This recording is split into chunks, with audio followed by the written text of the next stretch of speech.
Comment est-ce que les Gaulois, bah ça vraiment la carte biso. Ça c'est la force.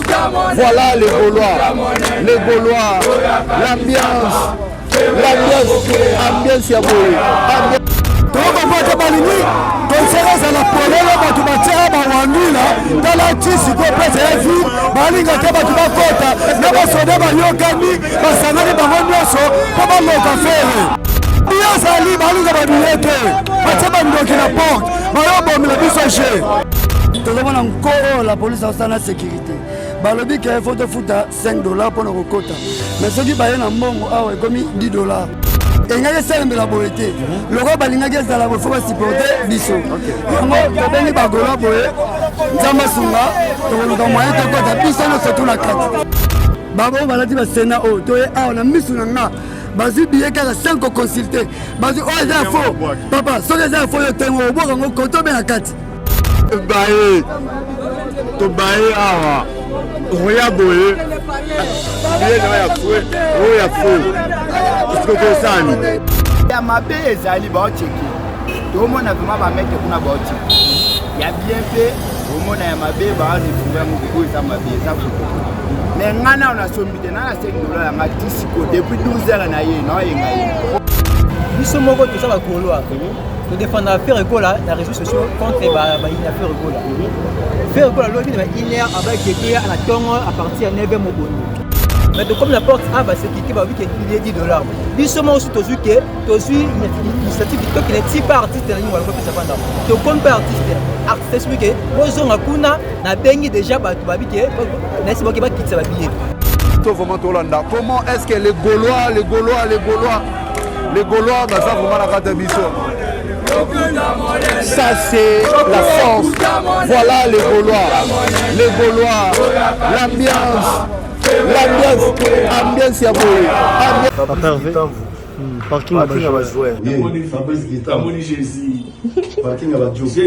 Fabrice Kitamvu, parking ya Bajogo. Fabrice Kitamvu songelanga bébé. Fabrice Kitamvu, Yonde.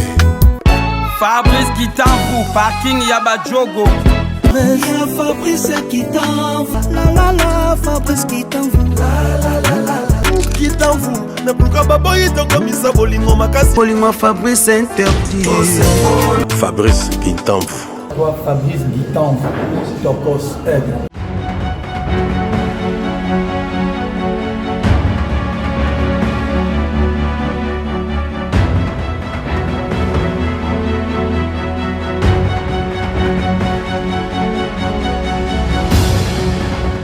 Nous sommes là, fidèles abonnés de FG Télévision, moi votre humble serviteur Jordan Loubakou, pour le compte de Festigola. Et voilà, comme vous le constatez, il y a des écrits qui est mentionné là-dessus, qui montrent déjà que l'événement est bel et bien. Nous sommes en train de donner le meilleur de nous justement pour vous donner aussi l'intégralité de cet événement. Ensemble avec vous fidèles abonnés, nous allons voir comment cet événement déroule. Nous allons voir comment est-ce que nos artistes qui étaient figurés sur la liste vont prester ensemble avec vous, avec mon équipe technique. Nous allons vraiment vous donner le meilleur. Merci à toi Edgar Moukoko pour cette belle couverture. Pourquoi ne pas aussi remercier toute ma famille FG, Tracy Yelez à la presse présidentielle, Gino Massampou, je te salue, le cordon. Tracy Yeleza, pourquoi ne pas aussi dire bonjour à celui qu'on appelle Fabrice Kitamvu, parking Yaba Jogo, le meilleur de tous les meilleurs, Pati Ekofo. On ne constate pas vraiment présence dans la 4x4 et CKO. Fidèles amis, restez connectés. En tout cas, tu reçois vraiment par point de vue. Il y a moi qu'on a mobilier. Bon dimanche d'ailleurs. Ah, merci également. Jordan Loubakou, c'est FG Télévision. Oyo, Ayambi Bino, vraiment mon frère. Le nom c'est Yves Gola. Yves Gola. Oh, il faut que je famille. On m'a donné la famille Gola. Ok, mon frère. Awa, festival, Lelo, Ezali dimanche. L'appréciation des alliés par rapport à l'événement où il y a Lelo. L'appréciation dans les années, journal Lelo to Kandesko moto yambo. Donc Lelo a obéissant nyonso. O nyonso beta ina didas kuna on se peut savoir sont vraiment Lelo qui toko makasi. OK. Merci beaucoup très chers fidèles abonnés. Tozali komona ndenge les Gaulois bazali kokatsa mi Edgar la nanga vraiment Bisso vraiment Tolanda. Comment est-ce que les Gaulois, bah, ça vraiment la carte Bisso. Ça c'est la force. Voilà les Gaulois, l'ambiance ya boye. Ambiance quand artiste, il faut pas m'acambouer ça bien. OK. Bah déjà de voir salité au autolimia monter. C'est pas propre, faut ça l'habiller quota. OK, merci. Magoloa, oh là là là là là là là là. Père Nangali. Toko pata balini. Concert à la polele batu batia ba wandula. Tala tisi ko pesa ya vie. Balinga te batu bakota. Na ba soda ba yokani. Ba sangani ba nyoso. Papa loka fere. Est-ce que besoin ba billet na bino? Ba billet sali balinga ba billet te. Batia ba ndoki na porte. Ba yo bombe la biso che. Ah bombe la biso che. Bio ba billet na bino. Ba billet sali. C'est ça faut maintenant constater ordre eza awa ya makasi ordre eza makasi oyo comment bazoko ya des ordres ezala vraiment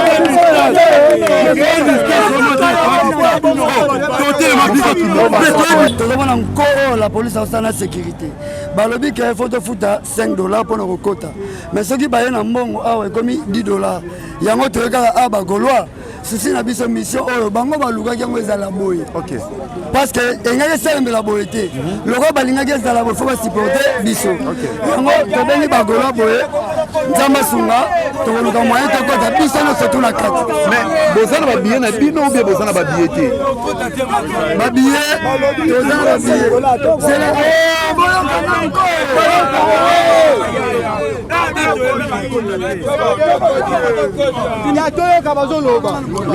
loba mon frère qui me pardon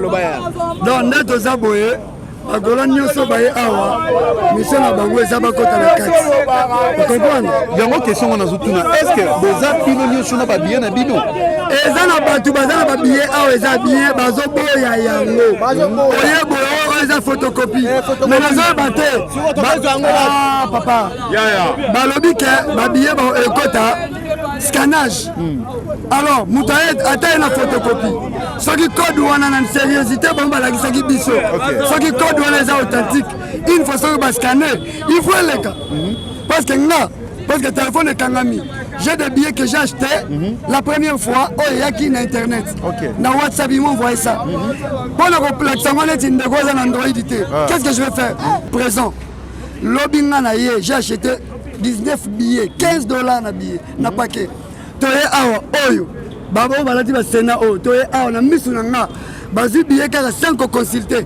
bazwi oyo eza ya faux papa soki eza ya faux yo tengo obwaka yango koto be na kati babwaki na kati tout d'un coup elimwe batindiki mutu c'est comme ça tokotambola c'est comme ça yango nde tolingi te. Merci beaucoup, très cher fidèle abonné. Mon frère, vous allez le voir qui ça?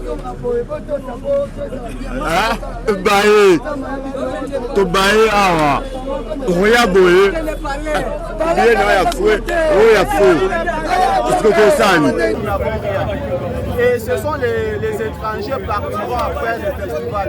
Mais c'est nous les Gaulois qui allons débattre dans les réseaux sociaux. Et pour ce faire, nous demandons à tous les Gaulois de manifester à ce que ceux qui n'ont rien, que nous puissions nous-mêmes aller prendre l'artiste Frère Egola jusqu'à sa résidence. Et nous allons nous pénétrer gratuitement parce que ce gens-là ne veulent pas aider l'artiste. Mais comment vous pensez au moment d'entrer, d'avoir l'accès gratuitement alors que c'est fait? Nous avons de l'argent ici. On nous avait dit que pour 3 jours, $15, c'est-à-dire $15, c'est-à-dire le premier jour vous payez le billet de $5, le deuxième vous payez le billet de $5 et le troisième. Alors qu'on a annulé les 2 autres jours. Exactement, oui, exactement. Alors que hier, les autorités, donc je ne sais pas si ce parlementaire, ont organisé des réunions pendant que les élus sont en vacances parlementaires.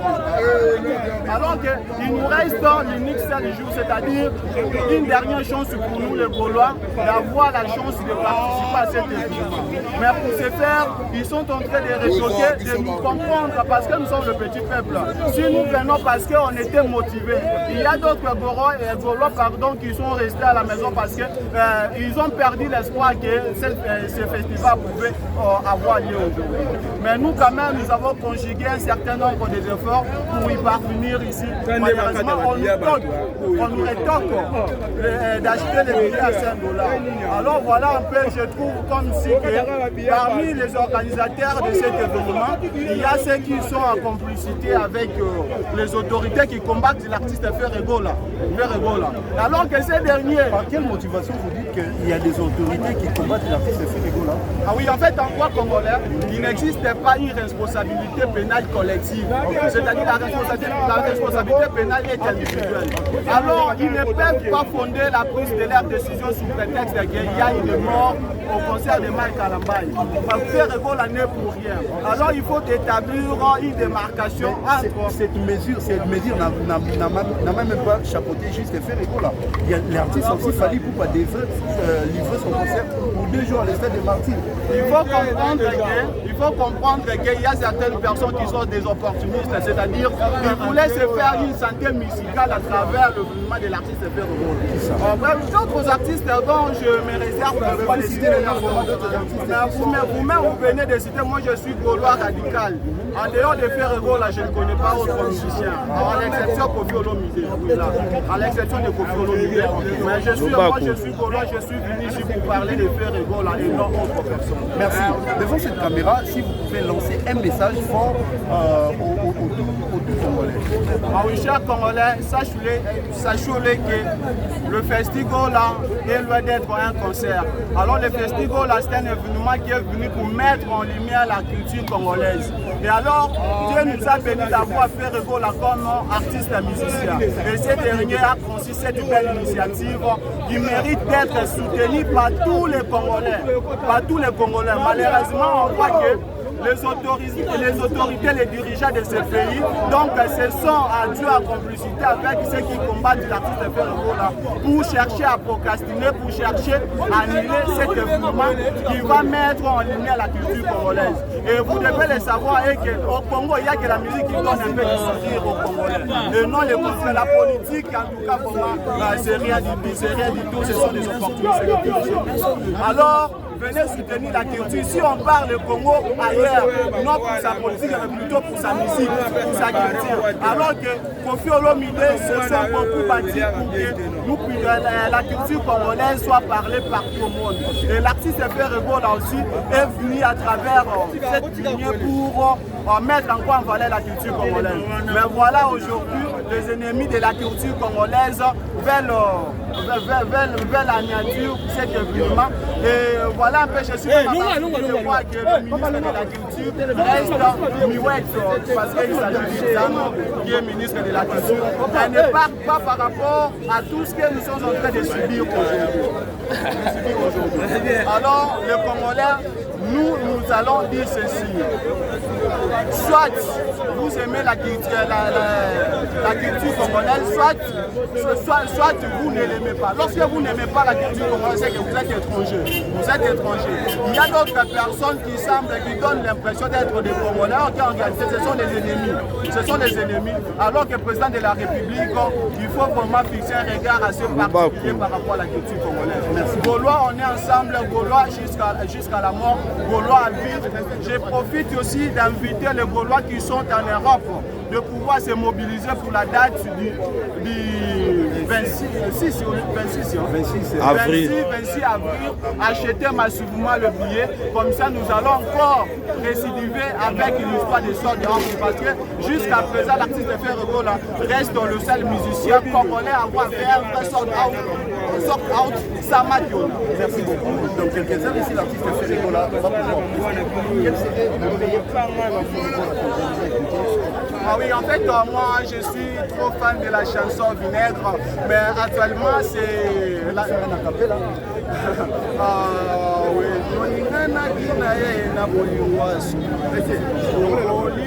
En fait, vous le savez bien, à chaque fois que Ferrego là chante, donc c'est déjà un conseil, c'est juste. C'est un conseil, ça donne des conseils, ça nous donne encore l'espoir, ça nous donne encore l'espoir de faire de bonnes choses dans la vie. C'est pourquoi l'artiste Ferrego là, les Gaulois sont bien disciplinés, la Gaulois c'est être bien discipliné. Alors c'est pourquoi nous réservons le droit de mettre des autres, mais nous qui sommes en dehors de là où le concert se joue, nous allons assurer les sécurités. C'est pas donc la vie continue comme il a chanté, c'est pas de la vie continue. La vie continue, c'est pas aussi la dernière édition. Il y aura encore d'autres éditions. Nous bâtillons pour participer. Merci beaucoup, chers fidèles abonnés. Comme mon frère vient de le dire. biso tosoma babillet so tokie na porte basécurité bakata babillet po bambongo tobimisi bakezi kala yango tobimisi bambongo na biso ba $15 à 3 jours tobimisi bambongo na biso so toye na baporte bametre bakata babillet so bambongo na biso tobimisi nana ozongisa mpona babillet na biso donc yosomi billet na yo bazokata babillet na yo nasomi billet nanga 3 jours nasomi billet nanga 3 jours le 30 le 31 le premier naye nango na porte bakati billet na mai babike billet eza babi billet ya coupe mais nasomaki yango nasomaki kuna na porte kuna place bateka na staff atekelinga billet lobi leo balobai beaucoup pourquoi pas osomba lisusu na kati ya staff mais naye na billet bakati na porte place bakatelinga siko na minzo nasila mbongo te mbongo akosomba billet nasala conseil na ozwa susu wana bakati billet na ngai. Merci beaucoup. En tout cas, ils ont un comportement oyo, bamouré, il y a pas de musique. Parce qu'on déplorait katikati, il y a festival oyo. Parce qu'on déplorait dans kati, il y a festival oyo vraiment. Baso mbi babillé na bango et puis baso pesa bango accepté na katikati, il y a événement aussi qui est pour se dérouler. Mingi ba déclaré asomaki billet pour 3 jours là on y a pour bakati billet on est mabé.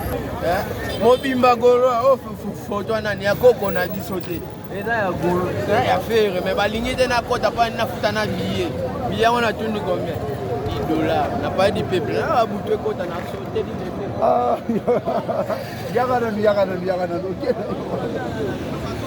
en tout cas fidèle abonné pour comprendre vos bandes on a vu ça lobby $10 les belé on c'est la RP pour pas soutenir or sécurité oyo biso to moni awa niveau ya ba policier ba déployer bango niveau ya ba mbwa oyo ezali je ne pense même pas mutu moko kokota d'une manière frauduleuse en tout cas ba misusu bazali ko déplorer ba billet or nazwi information ya makasi ya sûr et que ba billet misusu bazali ko kotela oyo bazo présenter eza ba billet ya ba jour oyo elekaki lelo bakanisi billet wana soki basomine kopesa bango accès mpona 3 jours ya événement mobimba or eza déjà elekaki nde tozomona bato baza libanda vraiment lokola bato bazozela match po bakota bino mobotala comment est ce que bato bavandi baza vraiment na posa ya kosoutenir oyo ezali artiste na bango Ferregola baza vraiment na posa ya kosoutenir artiste na bango Ferregola edgar topusana tomoni bandeko na biso baza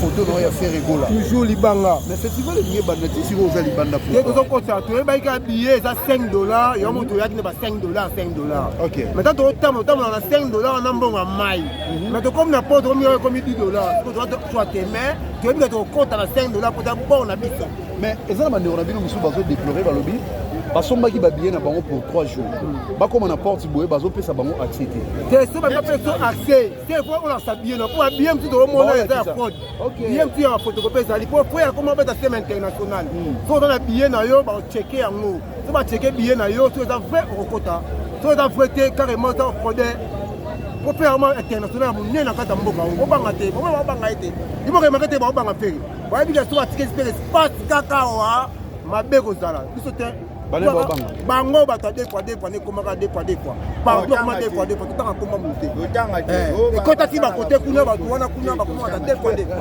tokoma dévoile bango tobonga tokoma monte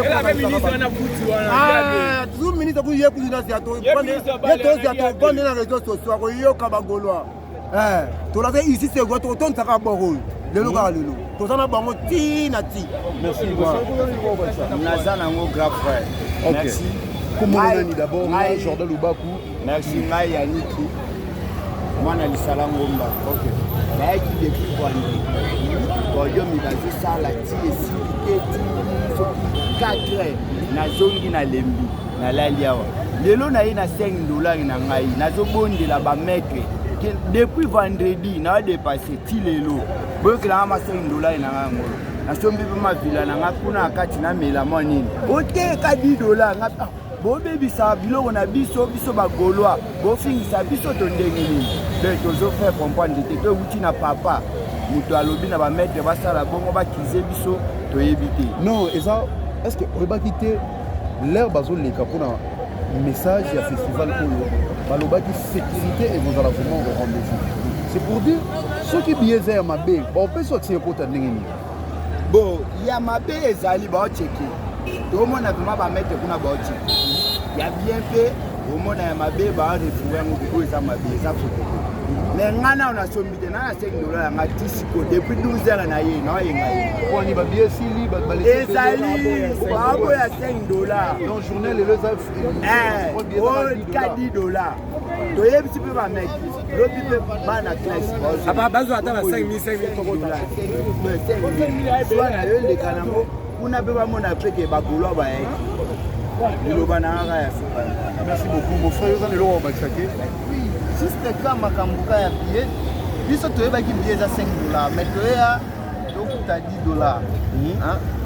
Oh bato bakopi baza bazoluka biso tozoboya ifo tokotisela artiste mbongo na ye tozomona tisiko totraîner libanda.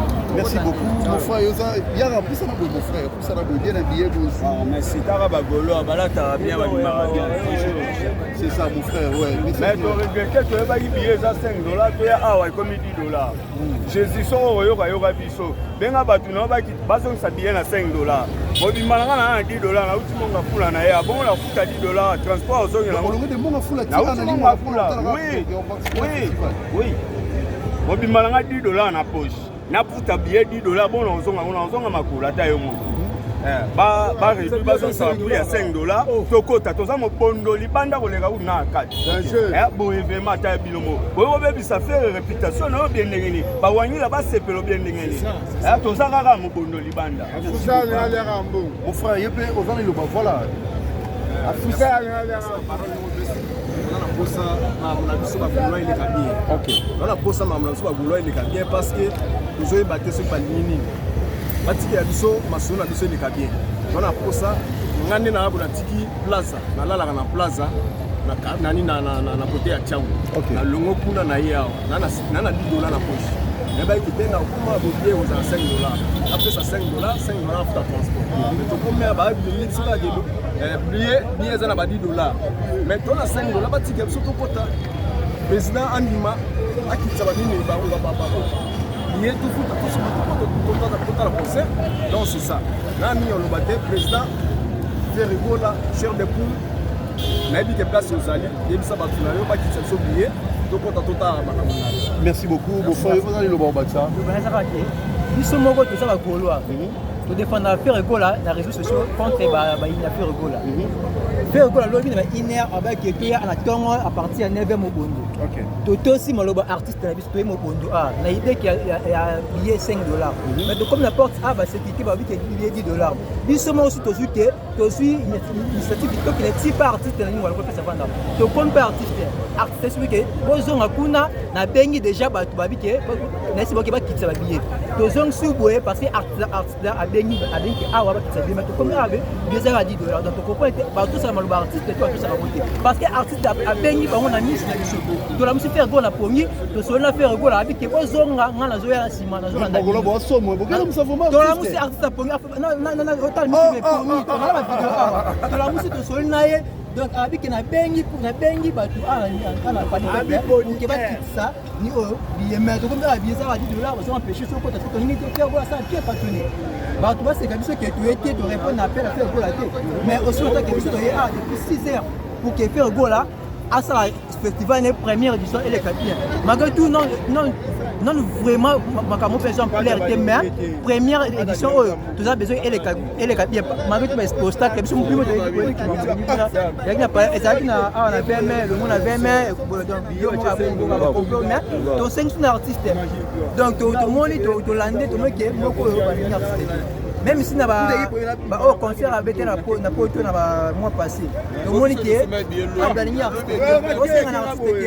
c'est il y a moyen à chaque nationalité à qui dans ma boisa à qui dans Rwanda à qui dans Togo Rwanda bato ba bimisa RDC bobo na mutu azo combattre ndeko na yo na voisin azo combattre donc boka ndimo so mumunya azo combattre il faut se combattre ndeko na yo c'est bon mais ndimo c'est mieux que faire goal là que les fait na mo comme ça ati la kinya ati ko ba mettre kinya c'est pas dans Maroc en France mais mais faire goal ça avec ta musique ça va passer ça ouais mais la coupe présidentielle mais va respecter artiste est le faire goal là respecter besoin humilier maman boy c'est tolérant on était sur c'est une artiste qui a chaîne nationalité so à quel pour ça Hollande a bien pour ça non cher Hollande à quel Côte d'Ivoire to qui sur la goal partout Hollande merci beaucoup mon frère de on a le faire changer nationalité au Baxel Lobali mimi on le besoin dans votre on va faire changer nationalité c'est normal parce que tout le monde a envie de faire alignement dans beaucoup imagine tu es bien où tu es musique à bourg où tu es vers moudi la première et puis ça va si on a yé la faire monter est-ce que nous on a essayé là billet bandaki $5 comme si classe si terrain pour commis c'est $10 et puis ça va si on a maintenant 20 000 francs mais calcul tu as $5 14 000 francs moi 6 000 voilà et les transport tout ça on a rapport ataye mon les pas ils sont en tout cas ils battent la Congo alingami na été alingami donc là ça on a pour les Hollandais à lobby donc c'est normal à ça là on nous fait aussi ça mana la Congo vraiment baligné qui tout le monde nous président nami donc c'est pas bango ba continent nous vraiment que oui les pas de la mboka na ye baligné qui bitumba bandi de l'autre bandi depuis kala to bana ça de marché to pousser magazi to kiti tata rappel là mais toujours Raphaël Baloba qui zaki par rapport il y a Trambo les gars qui dans concert il y a frère biso mai kalamba et on va péki ça qui événement est-ce que tu as lu ça là on de dans le papa on les pas na boy banda frère to yekite même pendant même wenge wana pas de monter pas sur aller limu moi biso bien oui c'est bien ils ont bongo il y a un bongo qui elle a un bongo vraiment qui oui bande ouais pas fatigué to yebi pété il y a monté to lobby là tu as marqué tu as plein non zoka faire la ligne faire la ligne en bref donc dans c'est la couture ça même c'est avec ça dans l'eau je dis voilà ati dans ah mais si maintenant on dit Hollande il sort de Hollande il y a moment le pas dans le badi que le qui on est belé ouais mon pondo donc tu as presque nous c'est belé c'est pas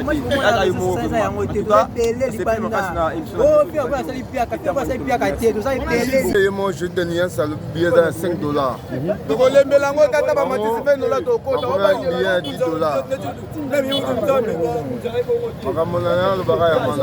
moi je suis là ils sont lobby depuis 1 heure parce que ba billet obiso to somba lobby de ebo poto kota nango ba billet wana ba bo yango do ça dit to sombi billet 2 fois na billet na ngo na sombi billet 2 fois yango billet na ngo na futi mais tandis que lobby susu na somba sous billet na futi billet 2 fois photocopie ka billet ba tekele na yango mais tandis que ça depuis 1 heure ye mo pe le padre ça il a to va il bela mais to regretter na mambo le kanamoko par rapport à le padre mais et ça biso mutema passe biso tu as un problème dans l'état que so l'état zone quoi comme mambo tel qui la mboka est-ce que l'état mutazoteka ba billet to eza ba organisateur même bazoteka ba billet par rapport à l'état par rapport ya organisation à l'état et donc qui est bien que organisation à l'état ils ont qui est bien que par rapport à concert jamais concert à faire et bomi 11 personnes et bomi 20 personnes par concert monsieur betame boma ba 20 personnes et boma ba 15 10 ba kufa concert à faire et tika ko même na 5 personnes te ba kufa mais pourquoi pas peki ça ba concert à bateau ba boma ba 5 ba 10 ba 20 ba pekisa bango ba beta na te mais bateau na ba boma te bango de ba parvenir ko pekisa ba beta concert azokaka batrouble biso wana bilo moboye me eza problème te aa tocomprendre makambo je nde ezolekela na mboka oyo toyebi kongo nde elekelaka mais toregrete nango kaka batanke bagolwa tosombi bie te fois mais bandeko na biso miso bauti mitendi bamisu bauti kikole baye awa prévoye mwa 5 dollars na ye aye okuta bie 10 dollars azonga ndenge nini aluka asenga na balabala moto apesa transport tosepe nango te do l'état azwaka mambu na ye ndenge azomemela mais bayebake bagola bana mpe na baregret na bango na ndenge na merci d'être fidèle abonné de notre chaîne FG Télévision. Nous allons vraiment dans l'intégralité, il y a une journée à Souka, il y a Festigola. Voilà comment Bameloman, il y a bonne musique entre autres. Le Gaulois, les poulets chers de Papa Hervé, les Bazali Goleta. Balobi, billet Zalaki na 10 dollars et Zalaki na 5 dollars directement, exorbité prix et commis 10 dollars. Bazana besoin de kota, bazokota. Il y a certaines personnes aussi, Balobi va sombaki ba billet na bango pour 3 jours. Il y a événement, pas comment, dans lié pour pas kota, na quatre événements, bazali koboya vraiment. On se pose des questions, ceux qui est allé vraiment la faute revienne à l'organisateur. Oh, et pas, il y a plus de mots, Oyo, Balini Bakota Nakati festival. Merci vraiment, on a dit nous tous aujourd'hui. Vous allez être belé, il y a Rolanda Kozali, événement, émission Oyo, mais ici, nous vraiment, vous allez connecter toujours. Nakati, il y a chaîne, pour rater l'intégralité, il y a Boïté. Je vous dis au revoir, bye bye. Papa Hervé, parking à Bajoué. Fabrice Guitambo. Jésus. Parking à Bajoué. Jésus. Fabrice Guitambo. Parking ya Bajogo. Fabrice Guitambo songelanga bébé. Fabrice Guitambo Yonde. Fabrice Guitambo Parking ya Bajogo. Fabrice Guitambo. La la Fabrice Guitambo. Guitambo. Na pourquoi baboyi tokomisa bolingo makasi. Bolingo Fabrice interdit. Fabrice Guitambo. Toi Fabrice Guitambo. Tokos aide.